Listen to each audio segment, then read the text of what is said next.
What's going on, guys? Zephyrnix here to go ahead and show you some gameplay from Hyrule Warriors. That's right, I picked up Hyrule Warriors on a digital front on the Wii U exclusively. Right now I'm playing Stage 2. This is actually the introduction of Sheik, the badass ninja who puts the nin in ninja.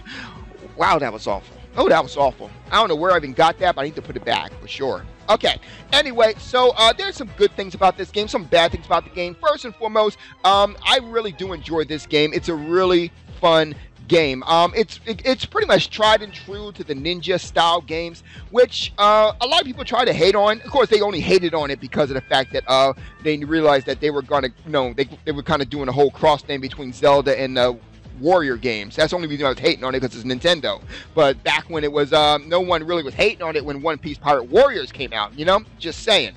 Anyway, so yeah, a lot of you already know that I've actually, I do like these types of game. I picked up One Piece Pirate Warriors on a simple whim and absolutely loved it. It's literally one of my favorite games.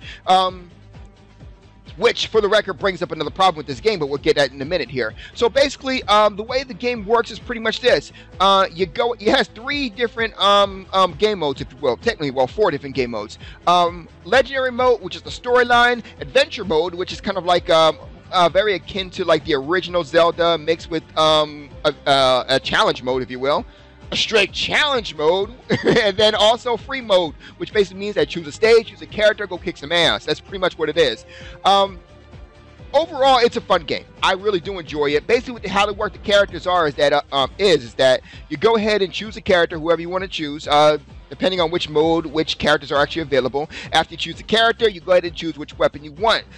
Each weapon has a different combination and different effects on how they work with the characters. For example, Link has 2 particular, I have 2 weapons for Link right now. One is the actual Knight Sword and Shield, which allows me to do a lot of slashing and things of that nature. At the same time, I have a Fire Rod, which allows me to do a lot of range attacks. Some are melee attacks, but most are range. Even though melee attacks have a range ability to them. It's really funny. And of course, you can do different combos. The easiest combos to do is start off with a small attack and then switch over to the stronger attack. So, for example, and don't quote me on the buttons here, but you might hit like X and then Y, because X would be the small attack. So you kind of have your special attacks mixed in with combos, should I say. So Y would actually be the special button. So you would hit like X and Y to go ahead and do one special attack, or then XXY to do a secondary style special attack, or XXXY, kind of like that. Kind of like, what was it? Dragon Ball Z Budokai Tenkaichi? No. Dragon Ball Z Budokai 1, 2, and 3, like those games, if you remember those games. Anyway, so that's pretty much how it plays. You got multiple characters you can choose from. You got Link, you got Impa, who I'm playing with, well, who's playing right now. Of course, you got Zelda, you got Sheik. You got a whole bunch of different characters. By the time, I think you got around 8 to 10 characters I think you could choose. I'm actually having a lot of fun with this game. Now, with that being said, though, there are some bad parts. One is the technical parts of it, where basically, especially when you're on 2 players, when it comes to 2 players, basically, it's almost as if the main screen is... What they do is they kind of make the resolution smaller on the main screen, almost as if they take the screen from the actual gamepad and put it on the main screen, so that way 2 players can play. I hate the way that looks, but it's not unplayable. It's definitely, you can definitely play it. It's just noticeable, and put it that way. Number 2 is the online, the lack of online. Now, don't get me wrong, I do not believe that online is a make or break.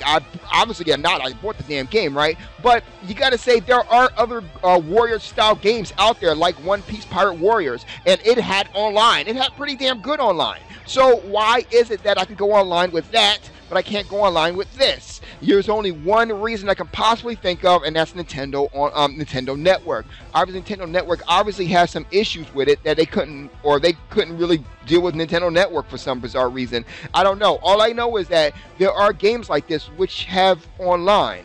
But then again, I don't know what to really say, because there are games out there that not only had online when it came on to when it came on the Wii U, but it had really good online when it came on the Wii U. One of which is, what is that game called? The Ninja game. Ninja Gaiden. Ninja Gaiden 3, I think it was. Or I think it's Ninja Gaiden 3. or Ninja Gaiden Solid 3. No, it's not that, but I forget exactly what it was called. But anyway, yeah, the Ninja Gaiden game on Wii U had online. So maybe you got to take that back. Maybe it's not a technical thing. Maybe it was just a choice that that whoever made this game actually made. I'm not 100% sure, but it is kind of, it's not a make or break, but it is kind of like a what the fuck, you know what I mean? To me, this is how you get a new weapon, by the way. Once you get one of these, and you beat the stage, all of a sudden you get a brand new weapon for a character. That particular weapon is actually the fire rod. But anyway, overall, love the game. If you guys are, you know, it has a lot of good Zelda lore into it, and it's kind of one of those, hey, it's hard to explain. Nonetheless, though, I think it's a really cool game. I don't want to spoil anything. That's the reason why I'm trying to hold back a little bit here. But yeah, I definitely encourage you guys to go ahead and pick this game up if you haven't already. Oh, there is one more thing I kind of iffy about, and that's the price. And One Piece Pirate Warriors was actually $40, and this one is $60. Not really sure why it's $60, because it's a Zelda title, you know, or it has Zelda in the name rather, or whatever. You know, I'm not feeling that, but yeah. Overall, like I said, this game's worth getting. I really had a lot of fun with it, and I'm hoping that we'll go ahead and see a Hyrule Warriors Part 2. Hopefully that's definitely in the cards. You guys have a good night. Zeph out.